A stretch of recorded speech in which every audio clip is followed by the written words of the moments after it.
Welcome, everyone, to the Minions of the Zoo. It's the Tuesday edition. I'll be your keeper this evening, Skep, Tock, and with me, I have Minions Prospero. Hello. And Adam of Clan Veggie the First. Greetings. And the Harry Channel is here with us. Good evening. And Johnny Hellcat popped in at the last minute. He's sliding in like Indiana Jones. Fucking That's Ninja Cat. Ninja Cat, yeah. Business cat. Somebody put a bell in this.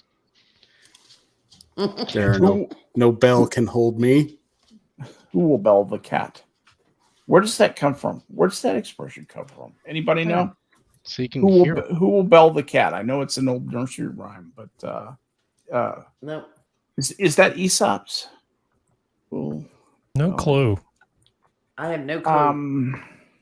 That's from time immemorial. It's an old idiom to perform a dangerous or risky task. When you ask someone who is going to bell the cat, you wish to know which individual has the courage to do something dangerous that you are too wimpy to attempt.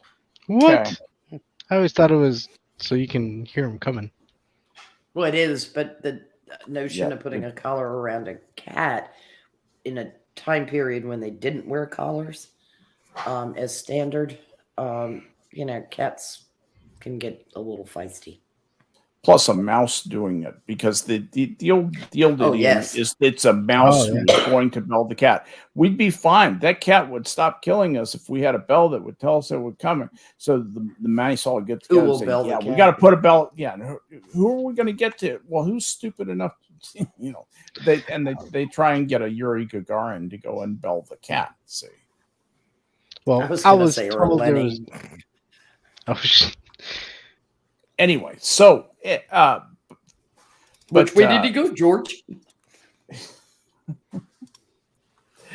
Oh, and always. I can't believe, really, when I think about it, that Warner Brothers took Of Mice and Men and did that.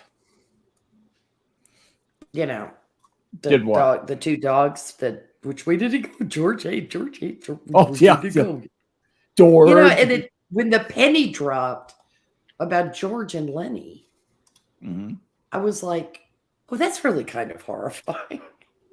Well, you know, that is funny because to Disney's view, I know exactly what you mean. I think Chuck it's Jones. kind of cool. I've never talked to anybody else who noticed this, so this is cool. It's Chuck Jones. It's Termite Terrace. So it's Okay, Yeah, but it's, but yeah, Warner Brothers stuff. which way did they go, George? Which way did they go, George? But Jesus then and then Christ. you find out what that really relates back to. Yes. It's pretty fucking dark, really. Well, if you consider the age of the people banging around Termite Terrace in that time period. Well, hold You know. on. I recently saw a Twitter tweet from this guy called Matt Walsh, and he was saying Yes. animation is children's things and and stuff. Matt for Walsh is an kids. idiot. I don't know. That's not really being very kind too. Okay, Matt Walsh is sometimes an idiot, more frequently than No, others. Matt Walsh is an idiot. No, he Yeah. doesn't. I've never Ratio. seen him rise to idiot. I've A never high seen him ratio that. of no. idiots. I've never He seen him is. that good. Yeah. He's- Oh, that's what No. you mean. He's not good enough to be an idiot. I've never seen him break the idiot line. I've never seen. He's always done. He's never broken the imbecile barrier. Yes, Yes, that's exactly. Push on through to idiot. You can do it, Matt. You've got this. You got this, man. Women Agree. should be bolted to beds. Whoa. He keeps trying to get his IQ in Fahrenheit, and it keeps coming up in centigrade. You know, here the sad thing about Matt Walsh, if I can just say for a moment, is that I agree with many conservative policies. There are many conservative and many liberal policies I agree with both sides, and that's why I think we should leave each other alone. Do a better job of leaving each other alone, letting each other live like they want to live. So people like me can pick out the philosophies we want, pick and choose, like, you know, a menu, live my life accordingly without a bunch of interference. I really think we can materially improve the way that we live by simply Leaving each other alone.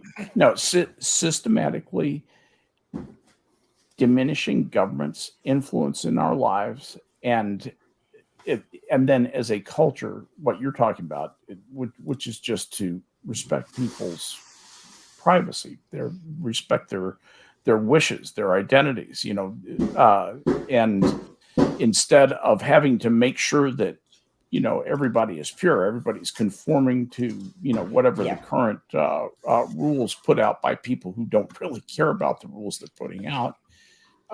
Maybe we could leave each other alone, and people who want to live a certain way with lots and lots of rules, they can have little rules for their kingdom, and they can do what they want. And people like me, you're welcome to your laissez-faire.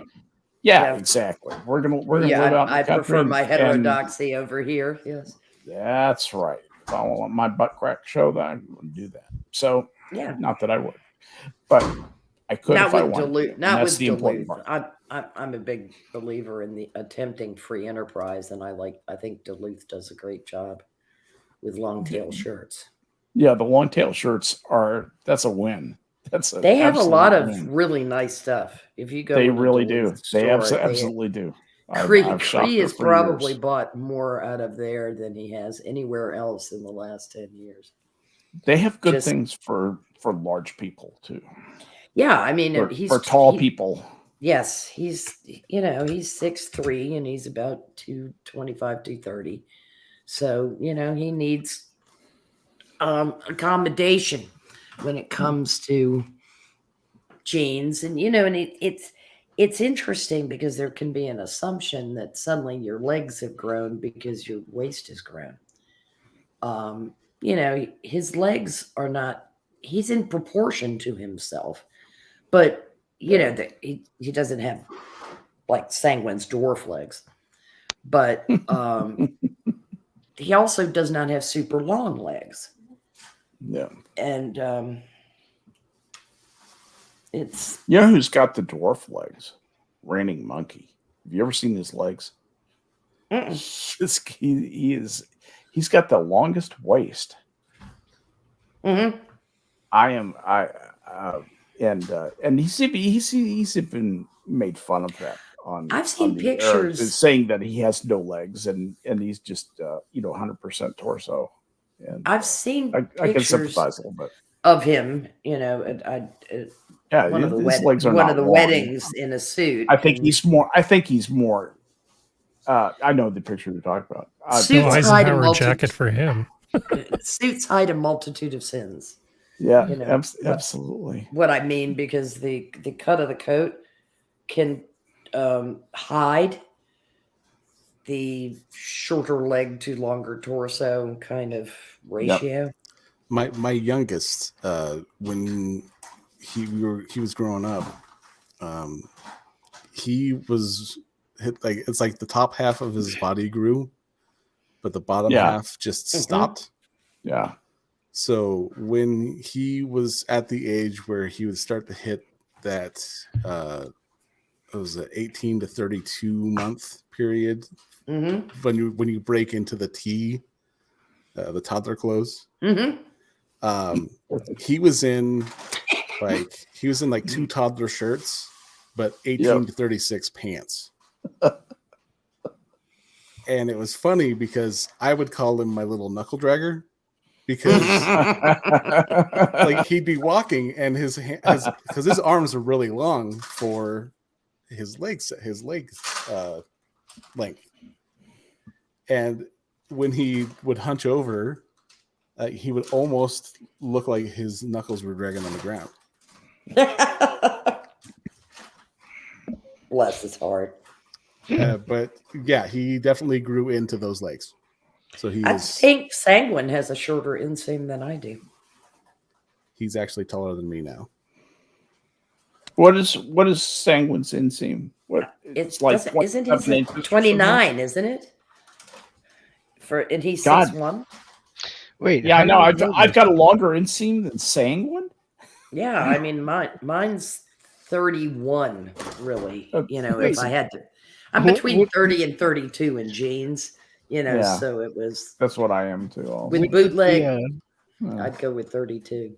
When Yeah. I guess I have to minions apologize go to on, Matt Walsh No, you don't. Do you No. remember what my because I don't think he's an idiot. He's clearly a medium to high imbecile. Inseam? Well, Whoa, so whoa. that's that. See, here's the thing. 32? Okay, I would argue that he is somewhere between idiot and low grade imbecile, and here's my reasoning. Okay. Mentally 3 years old, and just sits around contemplating himself. That's Matt Walsh, to agree.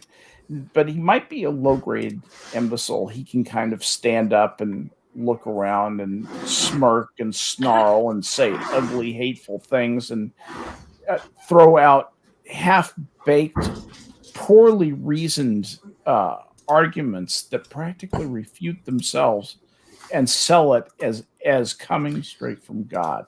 But occasionally, That is a low grade fucking imbecile. But occasionally, what he says is funny. He doesn't.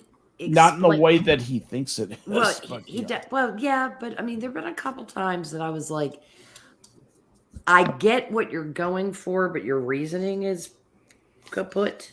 Yeah. The thing is when he tries to explain himself, Yeah. it's when you realize the imbecility. Don't you feel He a blinds whiff squirrels of control? on occasion. Well, don't you feel a whiff of control coming over everything that he says? I want to control you. I want to make sure Oh yeah, well, your he's speech is correct. Your reasoning is correct. Oh well, there's God, this is what's so annoying. I mean, the idea that Matt Walsh and Michael Knowles are mentioned in the same sentence in advertising is kind of like annoying because I think Two utterly different people. I think Michael Knowles is significantly more intelligent than Matt Walsh. Well, so is my dachshund. Yes, yes, but You're a good girl. you're a good girl, little high grade imbecile. Do you remember Prospero, like 2018 Matt Walsh, where it was just this sad, bearded moron sitting in his car blogging, video blogging, where he'd just go out to his car and just start talking about, I don't know, his views on religion or life or anything. Like the anti-Viva Fry. Yeah. He's not, well, he's basically the left's version, the right's version of Steve Shives. That's what I always like to say he is. Oh, that's Yes. good. That's good really description. good. Yeah. That is really good, Harry. That's right on the money. Put some glossy lipstick on him and we could confuse them easily. Thank you for calling that back. I had Well, forgotten about those liver lips. Did you remember what June said about Steve Shives' lips? No. I remember. AKA shoe on head. I've told you before, but I'm going to tell you again. She said that Steve Shives' lips look like a moist cat's butthole. yes, that's what it was. That's what it was. That's what it was. She was always the better part of that duo. With well, you say what has Armored Skeptic done since hold on, then? did you say a moist cat's butthole? That's what Shoe on Head said about Steve Shives. That's a very not dry at all. Very descriptive, particular. Yeah, well, colorful. It's weirdly specific. Is that what you're thinking? It is. Yes. Well, that's because if you consider who her boyfriend was at the time, she probably was getting. Did I don't know. I'm afraid you're going to to say that the thought was on the tip of her tongue. You know what? Yeah.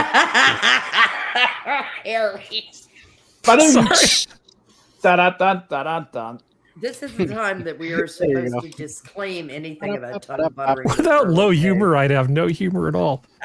Skep. Yeah. There's this guy who's driving me crazy with one of my biggest customers. Yeah. And I figured out a new way to I'm setting up a really long joke with him. I'm pretending that I don't understand sarcasm and I have no sense of humor. So he says these sarcastic things and then I respond in a completely deadpan way like I didn't catch that he was being sarcastic. Yeah. I'm trying to set it up so that he's basically going to someday say, oh, you know, that hairy guy, he just doesn't understand humor. And they're just going to look at him like, what? Yes, exactly. That's perfectly. This may take a year or two, but it's going to pay off. It's the long game. It's very much the long game. Harry I didn't mean thinks to tell you like that. the Chinese in his revenge. Oh, sorry. Anyway, Prospero, you're talking about Matt Walsh. Please continue. No, I really prefer not to. I'm just saying once in a while, like a blind squirrel, he says something that tickles me. But if I were to ask him to explain it, I know that it would go on the floor. He's making fun of the left. And he's unfunny most of the time. Yes. That is a huge thing to be bad at. Yeah, because it's such low-hanging fruit. Exactly. I mean, you know, we said this broadcast is so much more entertaining than anything Matt Walsh has ever done, simply because we're natural. We're just folks talking. That's with him. It's this contrived, deeply formal, burbling anger, wants to control. He's clearly a melancholy, angry person. There's no fun. There's no happiness hiding behind that beard. Yeah. I don't think there's much fun in that guy's life. I think unhappy warrior. Yeah. Right. Conformance to the rules. And I had a Baptist minister one time tell me, we're really in a death cult. There's no reason to want to remain on this earth. We should all want to be dead and be with Jesus. And the way that he looked at it, that was correct. I think Matt Walsh is caught in that trap. He's so deep in his religion, he sees only the most negative aspects of it, and he's deeply discouraged by the world that he's confronted with, and with his naturally dark personality and an honest lack, all kidding aside, a real lack of intellectuality. I mean, he stands out like a sore thumb at the Daily Wire. Everybody is so much brighter than he is, and even Candace Owens is brighter than he is. Yes. And possibly more sincere. I know. What? Yeah, you never really know with Candace. Well, hold on. It's just a splash page, bro. Do you think he's just doing it? And here's just a tinfoil hat observation. But do you think he's doing it as an act? Probably not, because I don't think anybody could maintain that level of duh. Well, I mean, Agreed. I'm sure if it is an act, it's not a good one. I don't think it's an act. I heard he went to the neurologist and they did a brain scan on him, and where his frontal lobe is, they just saw a check engine light. That was all that was there. Yeah. I mean, I don't want to give him like a Andy Kaufman type. No, I know what you mean. Repertoire, like mean. he's a Tony Clifton. He's he full in on the act. Yeah, but he's not at the clever same enough end, to it's know like how to play it is. dumb. It is just that comical to have these types of like just cartoonish takes. It's weird. I'm curious about something, Adam. Did you ever see the movie? No. I know you've seen lots of movies. The movie Being There, starring Peter Sellers. No. Chauncey the gardener. Chauncey the gardener. So in a nutshell, actually, functional. Did you see Being There with Peter Sellers? Oh, hey, you realized I was in? Yeah. Didn't even realize I was in. Hey. Yeah. First, I want to say the only DW worth a damn is Darkwing. Fuck the Daily Wire. Darkwing Duck. To me, they're just like I watch them like I watch TYT to see the most outlandish, like you said, cartoonish takes. They're not as bad. They don't lie as badly as TYT. Don't get me wrong. They're two very different creatures, but I watch them for the same purpose. Because, like Skep said a while ago, like I just pick and choose what sounds good to me. Ideas are what matter, not teams. Exactly. Speaking of ideas, Johnny. Peter love of Sellers was the God. question. This is a direct quote from Prospero. Oh God. Okay. You should put it. You know, it would add a I lot had to more. have been incoherent. You need to. Hey. You need to put like a time and date on it too. That would make it just Could so you read much it? 'Cause better. I can't read cursive. Oh, there. Wait. There you go. Thank you. Oh That's bigger. God damn it. Skep, thank you. I want to fuck Well, you're gonna have to. Abrams' fat face. Is You're that gonna have to wait fun until or Elon fun? gets his super rocket off the ground first. Wow. there you go. Alrighty then. Prospero. I This do is not from the remember corner. saying that, so It's from the corner. I'll blame the. But You Chauncey blame Gardner, I think Adam, Adam. So the movie Being There is about a man played by Peter Sellers, who seems like a bunch of people convince themselves that he is a deep thinker because he speaks slowly and quietly and not very much. And really, he's actually an extremely simple man who just wants to tend his garden. But world leaders go seeking his advice. Women, seek him out because he's supposed to be this big, deep thinker.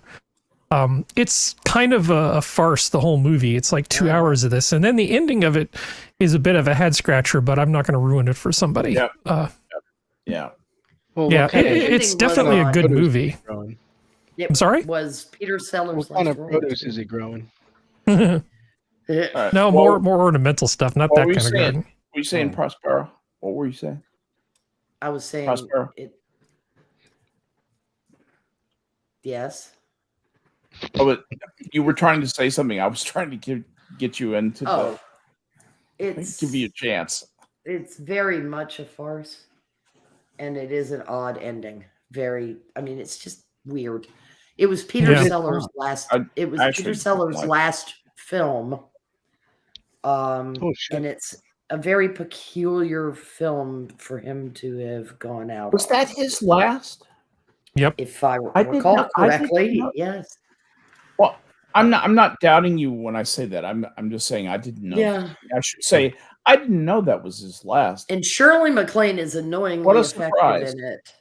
Yeah. Shirley MacLaine is exceedingly good at being annoying. What year did this come out? 1980, 79. 79, 78, 79, Yeah. 80. The Somewhere. one sentence blurb on it is that after the death of his employer forces him out of the only home he's ever known, a simple-minded, sheltered gardener becomes an unlikely trusted advisor to a powerful tycoon and an insider in Washington politics. I think you're 79. You know, they- 79. Thank you. They ask him questions like, where do you look for answers? I look in the garden. The garden. Yes, Yeah. he's looking for it. They ooh and ah over how deep he is, and that's how he built it. There's a Woody Allen quality to the There story. is. You're right. Except there's where Woody Allen gets to me trite a little too insidey, if you know Mhm. what I mean. Just a little Yeah. too Upper East Side versus Upper West Side. I was going to say he's a little bit Upper East Side. Yep. Jerzy Kaczynski, I guess he was skewering those people who admired simplicity as deep philosophy. It was, if I had to say he was parodying anything, it was the people that walked around with Jonathan Livingston Seagull telling everybody that it was like the greatest thing they'd read since the Rubaiyat of Omar Khayyam. I actually Which is bought. That's a which is double- That's funny about 5 ways, Prosper. I know. I figured you would appreciate it. And I had the poster of the Desiderata on my wall. It's teenage girl philosophy, Well done. if you know what I I mean. The stuff that really moved me I when I just was like that 12, you merged those 13. two jokes. I actually bought one of his books on the suggestion from my pen pal in high school. I Jersey got Steps. Kaczynski. Yeah.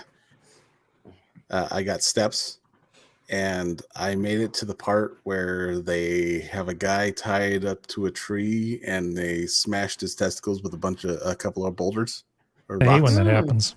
Yeah. And yeah, I was like, I'm out. Ruins a great camping trip, doesn't it, Harry? Yeah, I mean, that's... There was a lot of weird stuff in that book.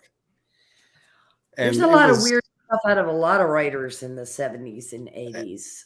Well, for someone who doesn't I'm read, looking at you, John Knowles, and I'm looking at... God, yeah. And, oh, Jesus Christ. Did you read a separate piece by John Knowles? Yes. Yes. Did you like I read it? Not particularly. But I also read The Collector. Yeah. I also read The French Lieutenant's Woman, and I also read The Magus. Woman, yeah. Oh, really? I didn't read that. Don't. It's magical realism. It'll get if you ever tried to read 100 I'll Years just get of mad. Solitude. If you just ever get tried mad. to read 100 Years of Solitude, you'll know what I mean. Harry Potter, but serious. Oh, worse. Way No. I know. I mean, I've done a lot of reading. Nothing ever really moved 100 me. Years Like I of hear a lot of people. Solitude is interesting because there's something about the Latin perspective in Gabriel Garcia Marquez's writing, that I guess makes it more interesting for a, shiksa like me to be reading it. But overall, a lot of modern novels, like The World According to Garp. Oh, fuck that. I read it. Fuck it. And by the way, did you see the movie? The World According to Garp? No, didn't want to. Yeah. That's how much I disliked the book. Oh, really? Okay. I liked about half of it. Mm-hmm. And then I began to dislike it a lot. You liked the first half, I'll bet. Yes. You liked it half. when you're getting to know the characters. Yes. And then everybody began to annoy me and disgust me. Everybody starts doing annoying things. That's why I kind of had the same deal with that book. It's like The Stranger. When you first start reading it, you're like, well, this is interesting. And then you're like, oh my God. Yeah. Now I want to jump out of a window. Well, no, now I want to go into a time machine and smother Albert Camus in his goddamn cradle. I mean, they're just some writers. Can you take Franz Kafka out while you're there? No, I won't take Kafka out. I still don't think The Fall was that bad a book. And I don't think just because it has taught people a lot, the trial. Hmm? It's taught people a lot about what, I mean, it's given us a phrase like a Kafka trap, which is incredibly evocative. If you want to be depressed, I recommend Jean-Paul Sartre's plays, especially the one, The Wall. Oh, delicious. A person thinking about their impending execution for like 50 pages. God.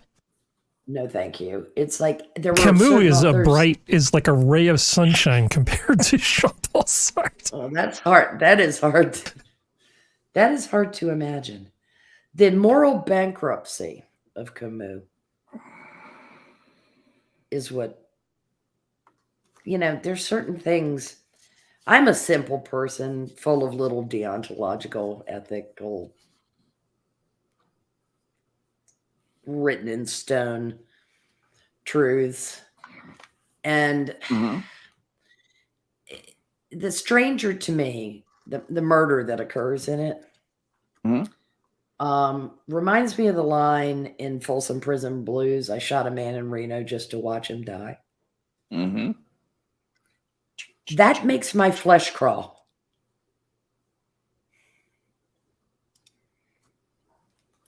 The bottom line, it makes my flesh crawl. I have no curiosity. No curiosity about causing the death of another human being. None. But he had a big iron on his hip. Big iron on his hip. Would you unembiggen me, please, Skep? Oh, yep. Sorry. I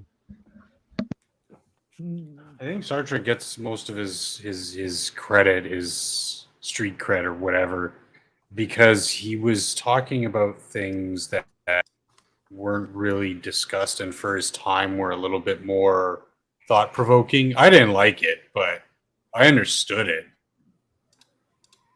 Yeah, I guess pushing an edge of an envelope or something that Well, the big like his common themes of like existentialism, it was something that really wasn't talked about, because until we reached the Industrial Revolution, life was a lot harder, and existentialism basically didn't exist.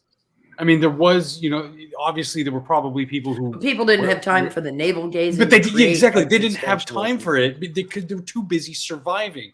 And then later in the post World War leisure II to era, disappear up their own asses. In other words, yeah, things could get a little bit more comfortable, and I think that's where it grabbed hold in like 50s, 60s, 70s, because people had the time to do all sorts of stupid things like read Sartre. And that's why he got the traction he did. Affluence without substance, you mean? Yeah, I mean, I always got my interesting philosophical ideas and thought-provoking stuff from fiction, of all things. Things like Hitchhiker's Guide to the Galaxy. Makes perfect sense to me. Comic books of the 70s, 80s, and 90s. The real thought-provoking ones, not just, Superman Saves the Day kind of campy stuff. I'm talking... deeper philosophical human experience issues, Batman's angst, the X-Men and racism, like actual racism, two different races of humans trying to coexist while fighting each other with superpowers. The superpowers were always secondary, and it was still cool. I was still a kid. That really grabbed me. But the tones of these types of issues that they're dealing with. Oh God, what's that line in the beginning of Hitchhiker's Galaxy where they basically, we think of Earth as like the center of the universe, and meanwhile we're basically an anthill in the path of a large intergalactic highway. Mm-hmm. And as a kid, I'm kind of like, okay, that's kind of neat. That's kind of deep. I mean, you can see it forms my present day sort of a view of like, yeah, the universe is completely indifferent to us. When I think of Hitchhiker's Guide to the Galaxy, I think of one line: only to be swallowed by a small dog. And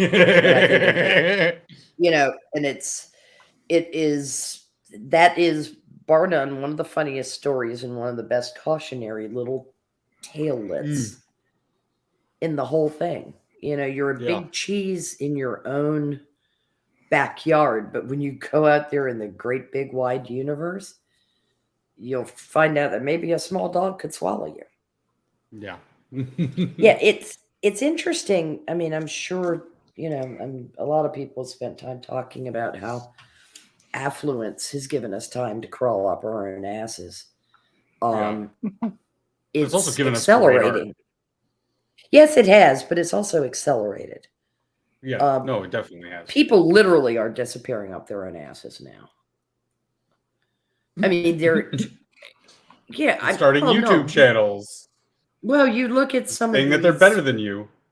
Yeah, well, people on TikTok talking about, as a trans woman, that once a month my intestines cramp up, and it's like, how about 3 times a day when you're 70, you asshole? Well, and also shut up. That has nothing to do with the uterine cycle. And you can't pretend it does. Well, that's exactly what they can do. They can pretend. Well, that's because they're being allowed to, because they're being encouraged in their delusions. Now, there are reasons in certain cases to encourage people in delusion. I'm not sure, given some of the information in that longitudinal study that the Dutch have done, that any of it is doing a damn bit of good. because there's been some busting of the theory. People are claiming that there is less self-harm on the other side of transition than there is before. And there is a brief decrease for a decade. And then the numbers level off again. Mm. And that self-extermination rate is very high. 40% is very high. Very, very high. And I wish people would focus a little bit more on trying to figure out what the underlying psychopathology is in the identity disorder, and stop with the insta-cure, which is no cure. I am kind of glad you brought this up because my state it's a third rail, so let's all be careful. My state had their yes. Senate Bill 99 get killed. Mm-hmm. And there was an event that happened that coincidentally most of my friends turned up to and bragged about all up on Facebook, and I hesitantly said nothing because I know that these are the type of people I am since I am of the dissenting opinion, Mm-hmm. I am easily removed from society. Yes. You read the room. Yeah. And I'm just like, you guys are all fucking morons. Mm-hmm. Now, do I think she needed to be removed? Not necessarily. But I also think that their response was equal equal and opposite reaction? For every action, there is an opposite in each. Yeah. Yeah, that one. There was no need for her to say what she did, and there's no need for them to react the way that they did. Mm-hmm. And I'm like, you guys are all fucking idiots, and the only one reaping the benefit is the person who'd been removed. What's really alarming to me is to watch how easily humans behave like cats with a laser pointer.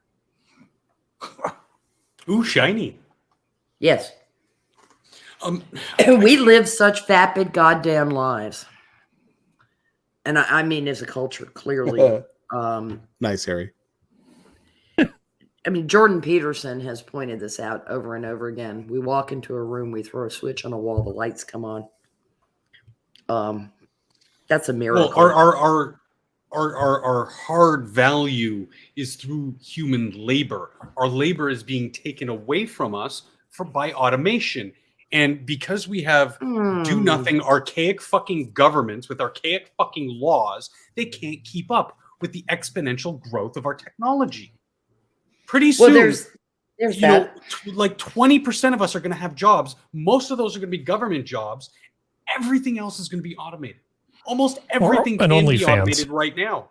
Or even then, if you're not in the top 3%, you're making like $10.50 a month, $10.50 a month. That's the average. Well, wait a second. Actually, with deep fakes and AI, we could even put the OnlyFans e-thoughts out of business. Yeah. You could put, keywords of the things that titillate you, boom, boom, boom, boom, boom, boom, and then boom, you're getting a fully fleshed out. It took the idea of you wanted to be a pizza delivery boy or whatever fantasy you want to live out, and boom, in real time, it's developing it for you. Well, one thing functional. Let me just toss this in here, and then I'll definitely cede the floor. But we kind of have a perfect storm, don't we? With an education system that has taught everyone that you're special. Well, here's the thing. We believe in individualism above classism and anything else. We're not groupthink people, right? and the individual is highly important. But what they've done with that message is pervert it, like all commies do, into that. With everything, yeah. Yeah, you're special, you're unique, and you never should be tasked or burdened with anything that makes you unhappy. And then you marry that to a second industrial revolution of displacement and that kind of thing, and add to it a little atheism plus.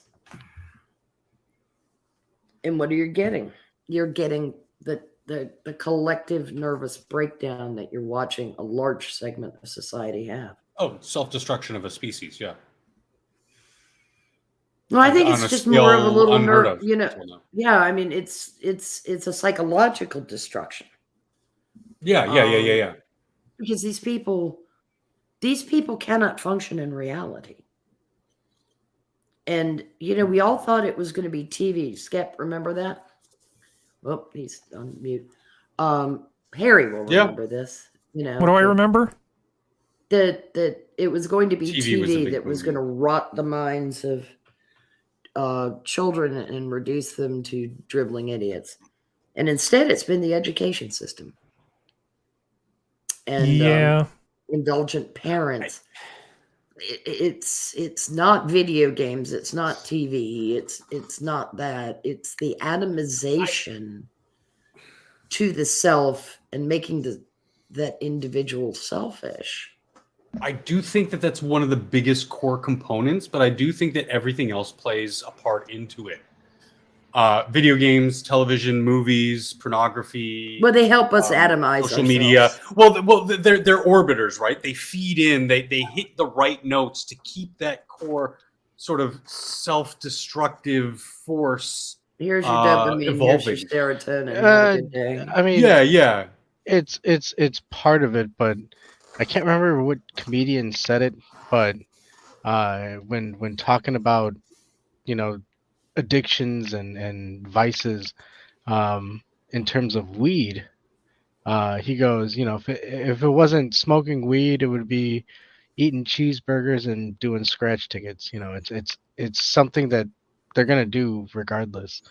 Well, yeah, but when you train people to value self-indulgence, Oh yeah, no, yeah, that's, I mean, I guess Like- that's what I'm getting at. I mean, part of it is we've had a lot of leisure time since after World War II. I don't think we're teaching people. Okay, I think what you're talking about is an effect, not a cause. So Yeah. I think what's happening, I mean, if we're just going to be serious for a moment, and I'm going to not make jokes. Yeah. If you remove most of the sort of selection type stuff that evolution does, right? You get rid of competition, you level the playing field, you remove as many existential threats as you can. It's really more what the schools and the helicopter parents are doing to people combined with the welfare state. These people would not go out and play video games for quite so many hours if they knew that it was taking away their chance to compete for a decent future. Part of it is we used to basically dangle a carrot in front of people and say, if you do the following things, you will have a good life, right? And in addition to removing a lot of the existential threats, we've also we've removed a lot of the stick, but we've also removed a lot of the carrot. Yeah. Because a few generations have gone by now where they realize that even if I do all the things that I was told to do, I'm not necessarily going to get a reward. I'm not going to get, you know, this is my beautiful house, this is my beautiful wife. You're not going to get the full Talking Heads experience. You're going to get something less. Too many people have felt cheated and let down, and too many people aren't being challenged. And if you do both of those things at once, a lot of the behaviors you guys are describing will come to pass. But we overshot on the promise. In other words, you know, the chicken in every pot, the white picket fence, the beautiful wife, the wonderful job. And we ran out of gas. I mean, for a long time, a lot of people did achieve that. I mean, beauty's in the eye of the beholder, right, Harry? hey, and we can invoke that meme of the space guy pointing at the space guy, pointing at the Earth. Mhm. I'd say it always was. Yeah. You know what? It sucks to be you people who are just now learning this, but it's been going on for the past fucking 100 years. Tinfoil hat, fuck you, honeycomb Yeah. Earth. Look, this shit has been going on for a while. None you and that's the sad thing is everybody wants to sit there and be like, well, who's to blame?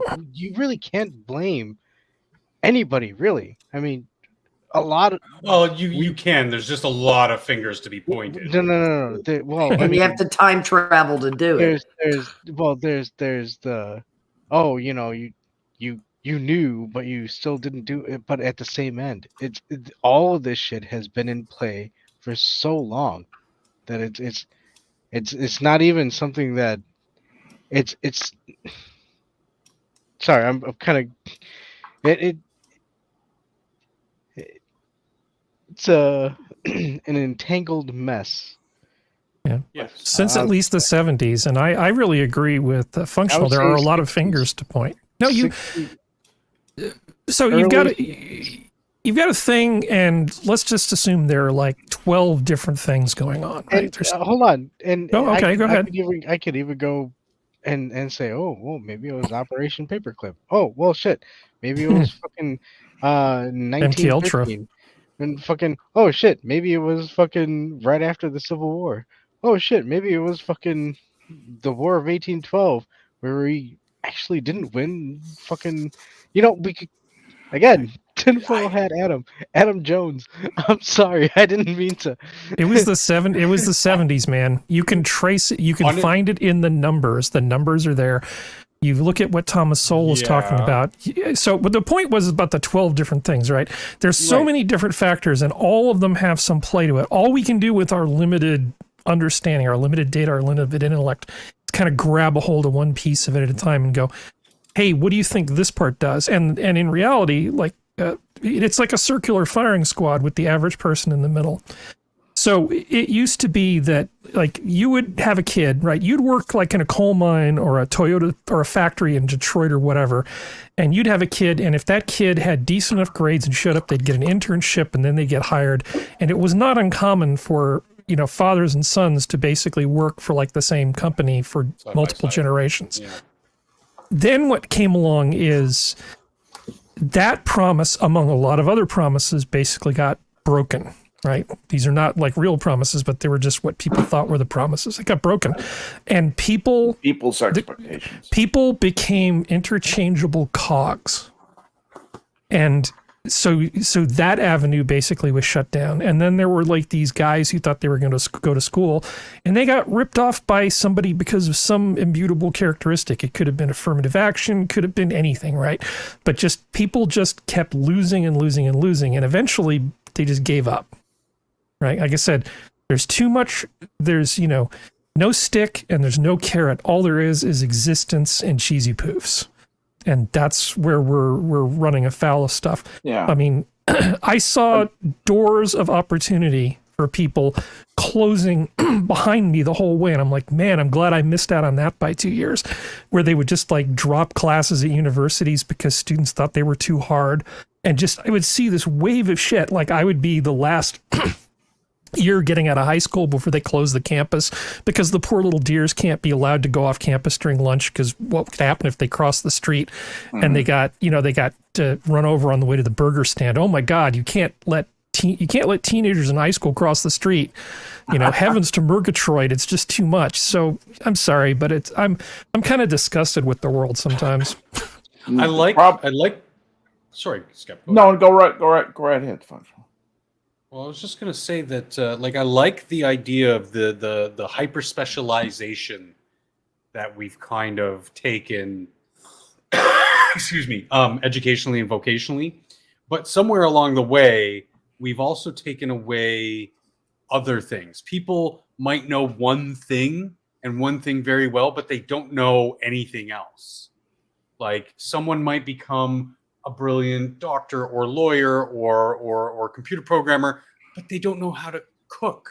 They don't know how to fix a tire. They don't know how to, like, just basic things that, like, I'm sure people of previous generations knew. Sure, they knew how to work a coal mine, but they could also fix their own car. They could fix their own refrigerator. They could fix a leak in the bathroom. There was so many little things that now I can say the little things, but they're huge things that also played into that.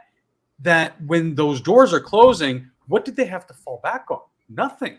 It was you go work retail, go flip burgers, whatever. I mean, work is work. Don't get me wrong. You need to work. I mean, you need to provide, but it is heartbreaking. I saw a lot of that too, Harry. But I mean, obviously, my stories of people in the kitchen aren't really.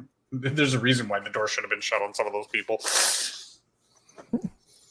Yeah, Like, a lot you of can't addictive follow personalities in the kitchen. Hey, hold on, because I would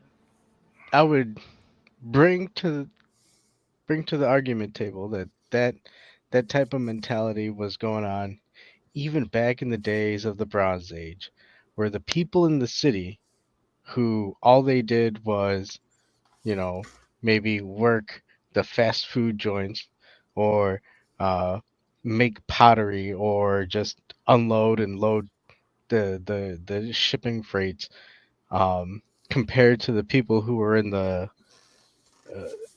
the farming areas, and they're sitting there like the farmers are, oh yeah, those people in the cities, they wouldn't know what in the fuck to do. But at the end of the day, No, that's not no, at entirely the end, true. no, yeah, at the end of the day, the sea people still came and demolished all of them because they're both needed. They're both needed for Sea each other people? to. Oh, geez. Okay, well, Well, Adam, they were all the working poor back then. You had the working poor, and then you had basically the political class. if you That don't was know what it. There was if you don't no, know what the sea no. people are, I don't know if we can I don't know what the continue sea people conversation. are. Communists? Yes. Damn it. Well, it was the barbarians, but okay. Saracens. We're talking like Canadians. just like Caesareans. Roman Empire, like Western Canadians. Europe, right? I was a Caesarean. Oh. I think they were Macedonian. Those not born of man. Those not born of man are born of Canada. Those of the sea. Oh boy.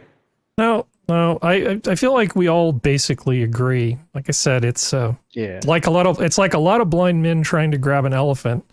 One person gets a trunk, one person gets a leg, one person gets another leg, and we're all trying to figure out what it is. And it's really daunting because even when you can identify Assassin. the roots of some of these problems, like we said, like the 12 fingers to point, using that as an example, like we're so small on the individual level. How can we even begin to start fixing any of this? And then, I mean, that's a sense of personal dread. It's like you can't. It's so ingrained in our societies now that you can't just go after one thing and try to fix it because the other things that have been corrupted will fill that gap, right? We see that playing out now with DI, diversity, inclusion, and equity, where they push that through GSC and all this other shit in the corporate world. And then it first started in academia, in post-secondary academia, so colleges, universities, that kind of thing, spread to the corporate world. Now they're trying to push it even younger into high school and grade school. It's so insidious. It's not just DIE. It's all of these things that we can point our fingers at. They're so insidious, so ingrained that I'm even at a loss to think of where even to begin. I think maybe We start with the Fed. Maybe part of your frustration stems from the fact that the people who are inflicting this on our society and our culture do it as they express how much it's going to help you, how much it's going to make you better, how much it reflects the truth and the right way to be, and how any deviation from agreeing philosophically with the ideas expressed is inevitably some kind of noxious characteristic racist or sexist or some sort. It embodies some sort form of hate, even though nobody's even talking about hating. Another thing I could do with is a lot less use of the term hate. It's like, do we really have to spend that much money on the George Floyd statue? And a hater, racist pig. That's where the discussion goes. Right away, we've gotten to the point where unless you're just 100% full-throated behind the far left or far right theme of the moment, there are huge bands of people on both sides who they're just willing to throw you away. They won't even talk to you. They won't. They say stuff to you like, "I will not enact the labor to explain it to you." Mm. Yeah, You failed yeah. my purity test.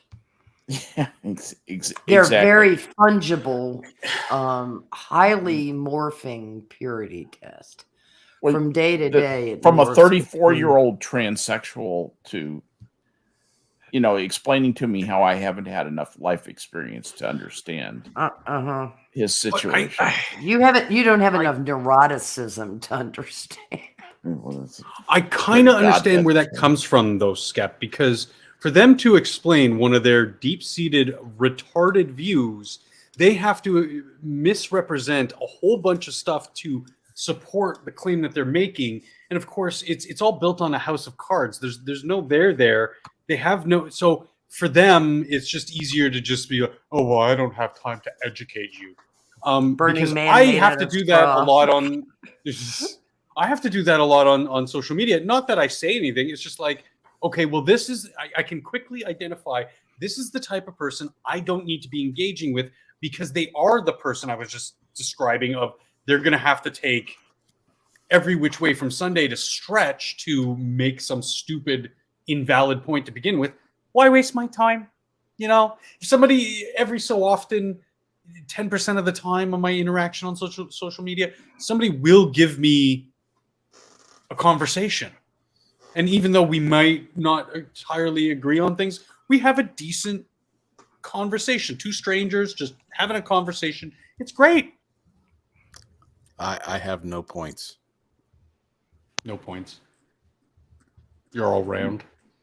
Yep. No points. Baby proofed. No points awarded. I'm all fascinated by this Never Have I Ever retro edition. You give yourself 1 point for everything you have never done, and I scored a big fat 0. Anybody else? Let's see. I've never had a MySpace account. I never had an AOL email. Yeah, I even had a MySpace account. I had mine. I never had MySpace, and I can't remember if I had an AOL email address. I did have an AOL, so I have 1 point. Yeah, same. Mm-hmm. Yeah, otherwise they're all kind of like, what's the matter with that? Not only did I send or receive a fax, but I actually had a PC running Unix that had a package called Hylafax on it that could take my faxes and turn them into emails. That was the shit. There was another product called Microfax that did the same thing that I was a VAR for. I really wish Cree were here for things like mine was open source, and I had to struggle and sweat to make it work. I think yours probably had support. Oh yeah, mine. Yours was easy. Yeah, mine was actually a piece of cake. It was one of the first things I really pulled apart the API and could customize. Though my skills were getting decent enough where I could start doing things. It's bad when you start dreaming in AT commands for modems. ATDT, baby. Attention dial tone. Yep. At my job, we can actually send faxes through the email. As one does. They had shown me how to do it, and I just looked at my boss and I go, "Can't I just use the fax machine?" And she kind of just lowers her head and she's like, "Yeah, go ahead." Like, I'm not doing this. This is so stupid. Why am I taking an extra step that is unnecessary? Mhm. Because it's pretty. And it makes the shiny thing go boop. Now, the amount of spam you used to get on fax lines was pretty incredible, though. This was a thing before email spam and stuff. If you had once you had a fax number and they found out and you ended up on a list, you would just get crap faxed to you all the time, like cruises and nutraceuticals and just everything, and it would just come in. Yeah. Huh. There's always been shitty people that would spam you. It doesn't matter. I mean, probably back in medieval times, there was probably some guy who would knock on your door when you were trying to rest or something on your one day off and say, "Can I interest you in an extended warranty on that ox cart?" Yes. I wouldn't be surprised if you could, back in those days, pay somebody to go and randomly shout outside your house some bullshit. Yeah.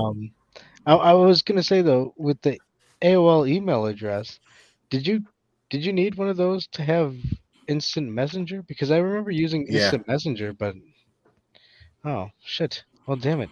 I guess I checked that one. Well, back in the world of bulletin boards, people would do stuff, right? They would just do stuff on bulletin boards and email people. And then as AOL sort of evolved, you just got an AOL email address later on. So if you started with AOL and you just weren't one of the smart people who quit, you just ended up with an AOL email address. Can't say I ever used it for anything, but I did have one. You know, you can still get on MySpace. You can still have a MySpace account if you want. Oh yeah. Yeah, I was thinking about getting one. I was looking for what one. honestly I couldn't find it. I think what honestly killed it, not just the rise of the book, but was the insane levels of customization to the point where everybody's page was just an annoying clusterfuck of like music and GIFs and background animation, and it was just too much. Keep it simple, stupid. When you go to somebody's Facebook page, you have like a banner. Twitter, you have your banner, your profile picture, whatever. You know, it's the same thing, platform to platform. Otherwise, it's a very simple layout. Because that's what drove me the fuck off of MySpace. I went right back to the boards. BBSs were the shit.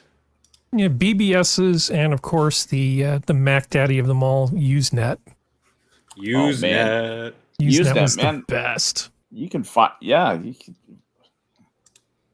great thing about Usenet is that you had to be on topic, right? So you'd go into a group and you could talk to pretty much everybody in the world who gave a crap about some topic. Right. Right. And you could not, you would be, pretty mercilessly abused if you went off topic. So, but just forcing people not to go off on tangents was such a beautiful thing. The internet didn't have that kind of bandwidth to put up. Well, you didn't have the bandwidth necessary, literally, to support people just spewing spam and talking about random stuff. Like, if you were in an atheism forum and somebody wanted to come in and talk about Atheism Plus, they'd be like, start your own news group, Rebecca Watson. Just go away. Oh, that's funny. Yeah, I mean, it was that sort of self-regulated online decorum, something that we don't have any of now. I mean, some of us do, but it's all now.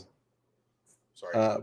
My MySpace page exists, but the email that it was attached to does not.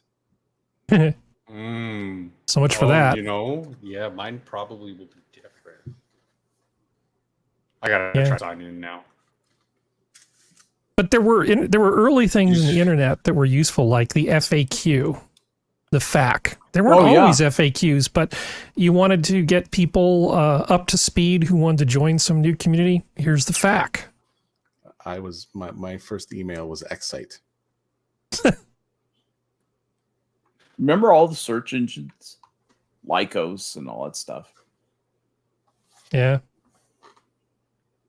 I remember one of the first things I ever pitched to a venture capitalist was a very specialized type of search engine. What did it do? It was actually designed to find copyright infringement. And the people that we were going to sell it to were basically lawyers and people in the entertainment business. Oh, my email cannot be found.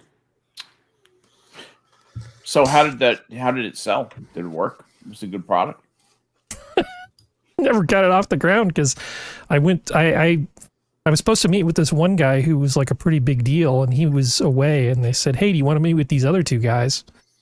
And it was one of the single stupidest decisions I ever made. But Was to say yes or to say no? I said yes. That was one of the stupidest decisions you've ever made. So instead of going instead of waiting to talk to the guy who was like the bigwig, Yeah, the guy who can change your world. I talked to these other two guys, and I mean, I got some compensation out of it. Later, when this one company, this guy was CFO fired 90% of their workforce, I basically, in my copious free time, became their director of IT worldwide. Oh, nice. And fixed a bunch of stuff. And so I was able to participate in their IPO when they went public. Nice. Yeah. Nice. I exercised that option. It was Very, very lovely. helps make up for all the stupid things I've done, like buy pets.com stock. Man, pets.com, it's like that was just the dumbest thing. Can't miss, man. Can't miss, man, because they're just going to take stuff for your pets and they're going to send it right to your house. And who doesn't want that? Yeah. Who doesn't want that? That sounds like the best thing. Also, when the Tomb Raider movies started coming out, I'm like, the company that owned the rights to Lara Croft from the video games, IDOS, bought a bunch of IDOS stock. Can't lose. Right. Can't lose because she's smoking hot. You know, what was her name? Angelina Jolie. Smoking hot. Movies are going to be great. Video games are going to sell. I'm going to make so much money. Yep. Bought it at 6, sold it at 1. Mm-hmm.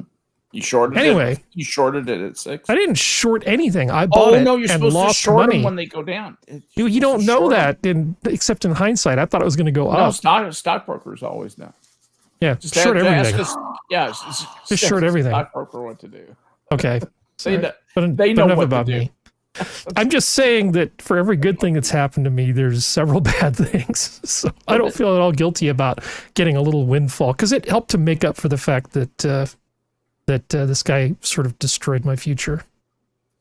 I remember when pets.com went down the drain. That was right after that giant rally in 2000. Yep. And everybody thought, wow, everybody made $1 zillion except the guys who had pets.com. But the interesting thing was when that rally took a pause, I remember I was reading this guy and he said, anybody with any sense is going to be buying Krispy Kreme donuts. He was the only guy saying this. And Krispy Kreme donuts went on a once in a corporate life rally. And it was a pure technical rally that this guy called. God, I wish I'd bought Krispy Kreme donuts.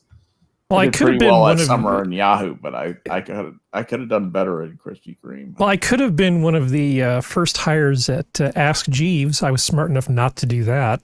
Well, talk about search engines. Does anybody here even remember Ask Jeeves as a search engine? It's still around. It's still around, I think. I remember looking it up and then not being redirected to something else. You looked at it and you're just like, why are you gay? Yeah, it's just called ask.com now. Is it now? Yeah, and they do have ask.com. And I said, okay, who wrote the Declaration of Independence? It says, you are a racist. Okay, cool. Nice. Good site. I like this. Ask.com, an utterly plain Jane site that I'll bet is nothing but a front end for something. Does it Ask use Google? I'll bet it does, doesn't it? Because nobody uses Bing, except for me. Yeah. I use Bing. I use it all the time. when I don't want to let Google see what I'm searching for. There was some point where I tried Yeah, using that'll like do Bing it. and DuckDuck, but I kept getting the same results that I did on Google. I was like, "What's going on here?" Yeah. They're all using What's going the on same here is that algorithms. what's going on here is that it's actually incredibly expensive to make a search engine. You have to go and download a bunch of stuff, and it's actually scrubbing the returns. internet or scouring the internet is painful. Yeah, and the returns are very, if there are any, are long and slow. The trick is, how do you prioritize what you return in the search? How do you organize the Yeah, search yeah. results that are Very returned? complicated. Mm-hmm. And my idea was basically to look at the internet as a giant measure space and then use that as a way of figuring out, based on the number of, essentially like looking at links and link counts and retweets, to sort of figure out where to prioritize the searches. Because I calculated with a T1 or even a T2, you would be hard pressed even back then to scour most of the internet. So you'd have to like go get like an OC. Yeah, you'd have to get like some sort of serious bandwidth in order to do it. It's just computationally expensive. Mm-hmm. Computers are a lot more powerful than they used to be, but the internet's a lot bigger too. Oh, vastly bigger. Yeah. Skep, Yes. I sent you something on Twitter. Oh, DMs. thank you. Oh, It's a video that is it's one of those videos. Is what kind of Let's video? see. Yeah. This is the yes, I actually saw that. I saw this. It was in the Fairfax tag. Yep. And is where I saw it. This is absolutely Braddock Road, I think. That's freaking heart stopping. I think it's something like that. It's yeah, it's got here, I'll actually put it it's up on the screen. gobsmacking that no one was killed. Yeah, That's what it is. this Harry officer is still presenting, by the way. yeah, I'm gonna He's gonna change I was it. gonna say the dancing cow or the. I'm working on reprogramming the thing now, or reprogramming. Yeah, because it's one of those things that it's not a palate cleanser so much as it's there, but for the grace of God, go a bunch of people. Let's see, and share tab audio also. All right. Right here at Sky Parkway, South Democratic. All right. What? All right. Watch this. Can everybody see my cursor? Oh yeah. Oh yeah. All right. You see this car that's making smoke coming in, and he's coming toward us. Watch. Why is it going sideways? Sideways, Skep. Watch this. Whoa! Oh! Holy shit! He No one- almost That missed was his killed. leg by a. No one was killed. 911 Bravo. Well, Serving look at rescue.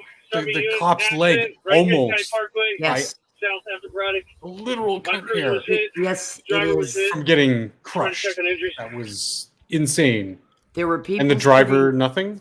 Yeah, Yeah, that's like 17-year-old the going Fairfax 130 miles Parkway. an hour. Wow. Now, Porsche.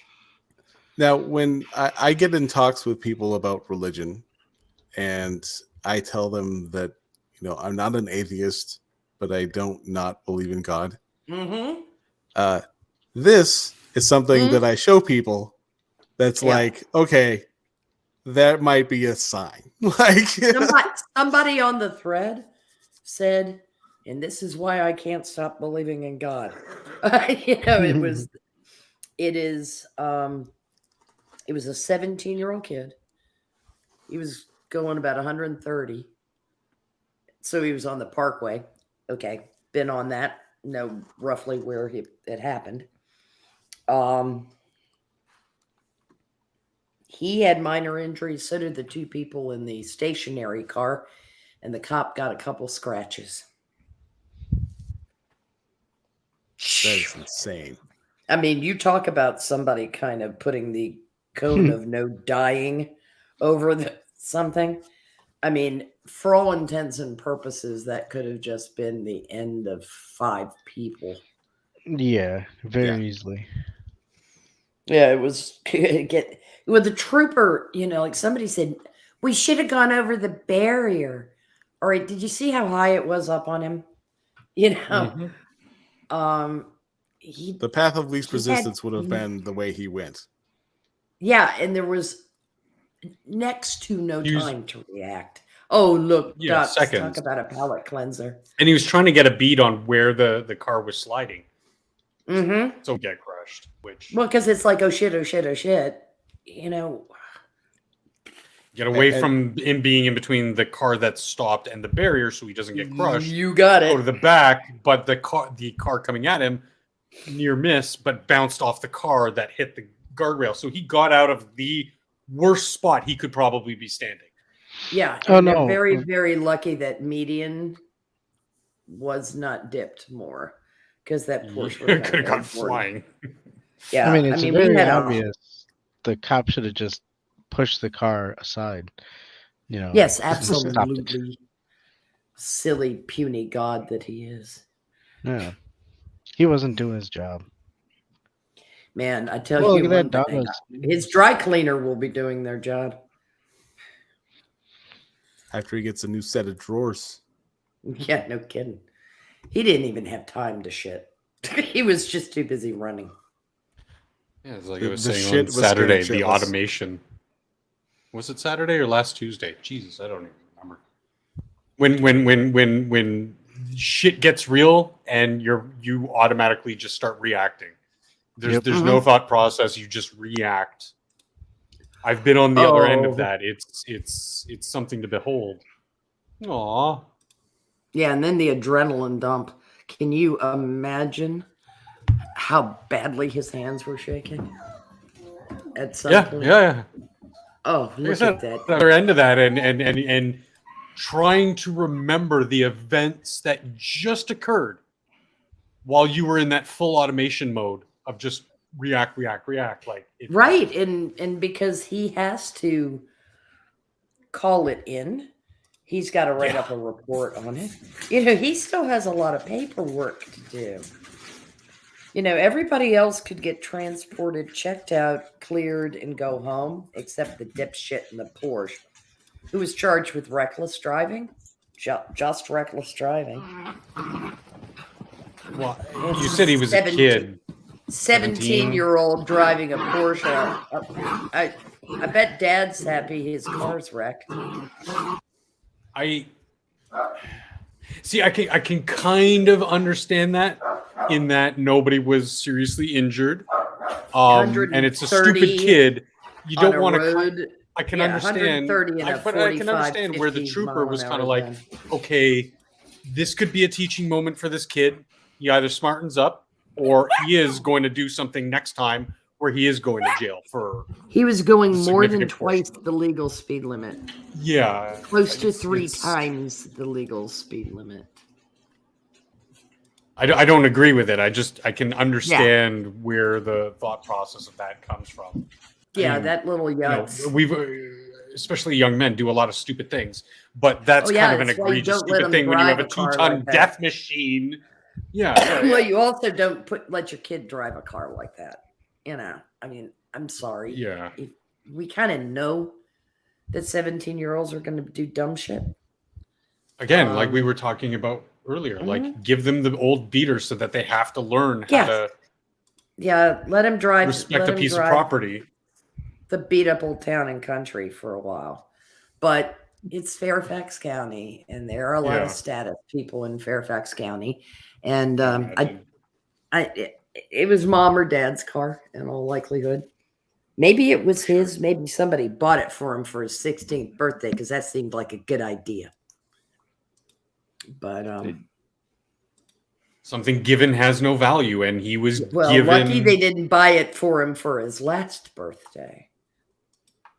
No, but I'm saying he's given a lot of what's in his life has just been given to him. He hasn't earned it. Yeah. So there's no value of the car he's driving. There's no value of his own self-worth, the worth of other people.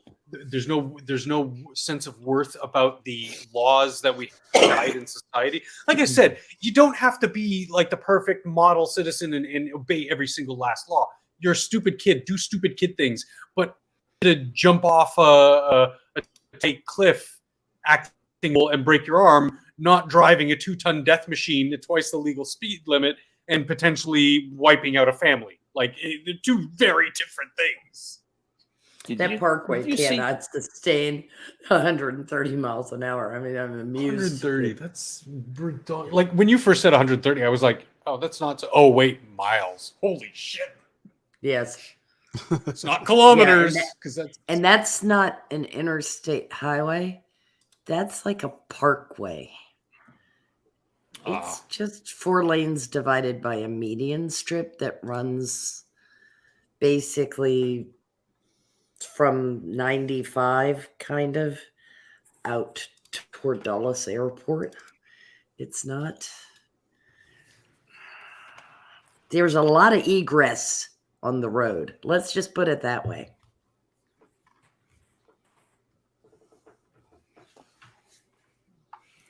So I'm glad he didn't collect anybody on his side of the road. That accident happened about, what was that, about 4 miles from where I went to high school, and how many miles from where Cree went to high school? That's up in that area. That's right there. Yeah, where Fairfax Parkway turns to cross Braddock Road would maybe be 5 miles from Annandale. If that. Yeah, I don't know. It does turn. It turns up a little Annandale's over toward Arlington, so it is a little bit farther away, but it's right above North Springfield. Right, exactly. You just keep going north from. It's on the other side of Braddock Road from North Springfield. Yeah. So, and Braddock. But I know that Annandale's less than 5 miles from where that accident took place, and so is Edison. So thank God he wasn't on 495 doing that. Oh God, that happens enough anyway. The Capitol Beltway is this.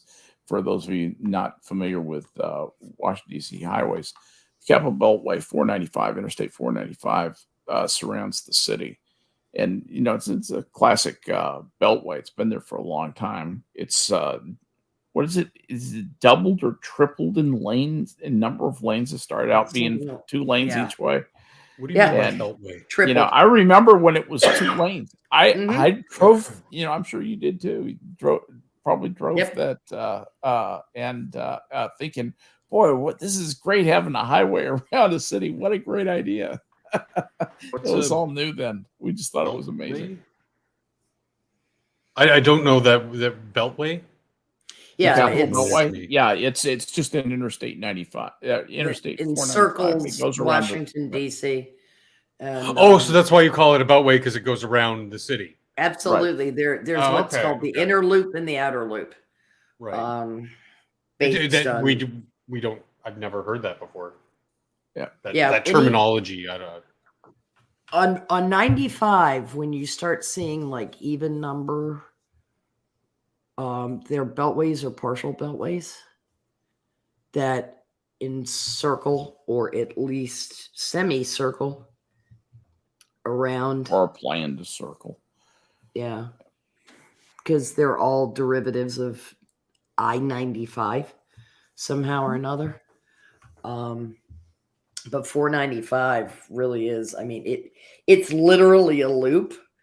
You get on it and you go into Maryland, you come around north of DC in Maryland, and then you come back into Virginia and back around. Yeah, you got to remember, you're a 2-dimensional country. We're 1-dimensional. We're in this line. We have all this country, bigger than yours, but we're all on this tiny little line at the border. It's so hilarious. So our highways go right through the middle of our fucking cities. It kills our cities, but I know I've never heard that called the Beltway before. That's interesting. Well, some of ours do, some of them don't. When the interstate highway system was built here, it's very bizarre. There are capital cities that I-90 on the eastern seaboard that I-95 does not go through. Several of them actually. And why is that? They were already built up, and the land grab and resulting claims would have been backbreaking. Yep. It would have scuttled the whole thing. Well, Um, I think part 95. Yeah. It's also Well, just look not at a good Raleigh. idea. Yeah. Well, yeah, it comes right through Richmond. You literally, when you're on 95, drive by the tower of Main Street Station downtown. Our Or big downtown highways up Railway here, we designate them the 400 series. Toronto has 4 of them that go through the fucking city. It kills the land around it. Nobody it sucks to live near there. Have you been in Atlanta No. or Dallas, Fort Worth? I highways need to connect us, but there should be some kind of like funneling system to the city as opposed to going through parts of like I can imagine being a mayor of a big city back then and going, "You want to put the highway where? I'll tell you where you can put your highway, pal. You're not going through my downtown core. Fuck off." It's kind of weird how 95 goes. Hey, I hate to be that guy, but You are that guy. yeah, I know. You got to get up and go to work in the You got to be morning. yourself. Yeah, You got to be yourself. I gotta go. Go try and catch some Z's, saw some logs, whatever other terminology you could go for that. But hit the hay. Go- There you Embrace, go. fall into Smack that pillow. Morpheus's embrace. Yeah, I saw that too, Rotten Corpse. But hey, thanks for having me on. It was a pleasure chatting with you all this evening. I hope you all have Adam, a you're welcome here anytime. Love having you on. Thanks for coming on, bud. well. Thank you, sir. I hope you all have a wonderful rest of the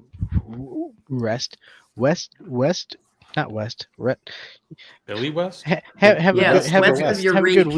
week. Yeah, there you go. Yeah. Ah, Night night, jeez. Macathon. It was good to hear love you your guys. voice. Good night. Good night, Take care. Adam. Night. Don't hurt I yourself. like that meme you had up, Harry. This one? Hold my beer one. Yeah. Yeah. That one tickled me. Yeah. I saw today that Brian Krasenstein's pointing to stuff that other people are I digging didn't up see that, Harry. naturally. Sorry. I didn't mean to be reacting. I know, isn't it great though? Mute my. Hold my beer. What were you saying, but- Prospero? I hope this isn't what I'm hoping. Yeah, it's about some private message that Tucker sent that Oh. got him fired. It's hilarious because it's from January of 2021. Mhm. deliberate process. And this is 2023. So I'm like, really? Someone's been holding on to that. Yeah, it's probably Abby Grossman or Arena. Arena. Arena, Yeah. what the hell is her name? Yeah. Oh yeah. Burger Yeah, Biter, yeah. whatever her name is. Seaward Stein or Yeah, Yes. Stein. She is a Cantilda. Hot dog sucker. Brigantine is her last name. I course feel it free to is. say it because Megan Kelly has been bandying it about loudly. Watching Megan's bitch. podcast, well, clips of it on Facebook and some at-length stuff, it's been really entertaining because Mhm. that woman, Arena, I mean, even Mike Huckabee was like, what is her problem? Yeah. That's what cracked me up. I'm running for president of the United States and she just chewed me a new asshole. You know, that kind of apparently she's a real harpy and she likes to store up dirt on people and leverage them with it. Laughs in Tucker. I mean, I've read this private message, and other than him saying that's not how white men fight, I don't know what they could be upset about. What did It he was say? about that's not how white men fight.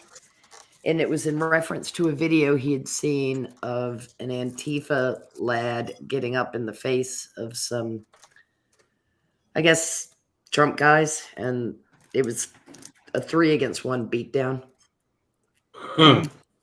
And Tucker found himself rooting for the guys beating up the Antifa kid.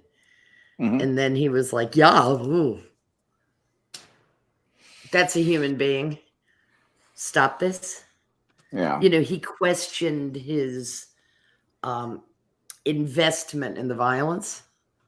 Yeah. And that's all that this private message is about.